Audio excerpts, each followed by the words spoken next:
going to start by asking you whether you think you should be changing your mind about the title of your book. On January 12th, you release a book called A World Adrift. And after that, crazy things start happening. You have the president of a country who's abducted, you have the head of a state who is assassinated, and then a war breaks out. Is this a world that is adrift, or is this a world completely topsy-turvy? Well, Shreya, I didn't instigate it, and neither did the book. So I think those trends were very, very intrinsically visible for a fairly long period of time. The United States, which was exhausted after the war in Afghanistan and Iraq, which cost them about $8 trillion and a lot of blood in the process, was really an exhausted power by the end of it. And so therefore, there was a power vacuum which loomed on the horizon. And then COVID-19 happened. And post-COVID-19, when the Trump administration came back for the second time, possibly they discerned that the strategic vacuum had only perpetuated itself, perhaps to the advantage of its greatest strategic rival, China. And the assertiveness that you see, whether in Venezuela or Iran, if you really look at it in the broader context, it has more to do with China than even with the stuff which is happening in the Middle East. We'll come to that in just a bit. But can I ask you, I'm just going to quote Mr. Yashwant Singh, who was at your book launch, and he made a very pertinent, Yashwant Sinha, I beg your pardon, and he makes a pertinent remark. I'm just going to quote him here. He says, the parliament does not have time anymore to discuss important issues because the unimportant, he says, has become central. I want to ask you, whose fault is it, sir? Is it the opposition's? Is it the government's? For example, day before yesterday, an all-party meeting is called.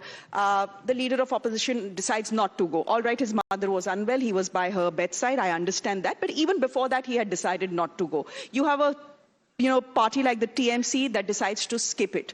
I want to ask you how you read what happened at the all-party meeting and whether the absence of the leader of opposition was called for, given the fact that he had the maximum questions for the government.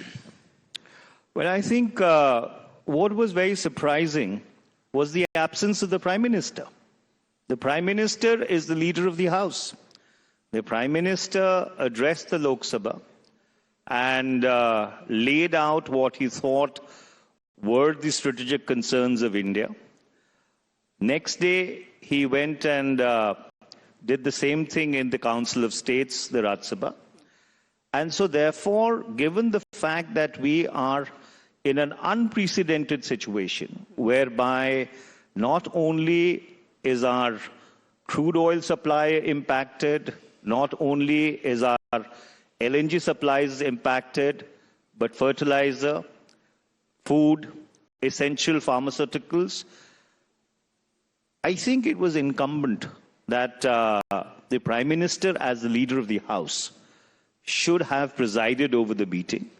That would have lent a different gravitas altogether, and possibly a lot of other people who did not attend the meeting may have really reconsidered the situation, because this has become a pattern.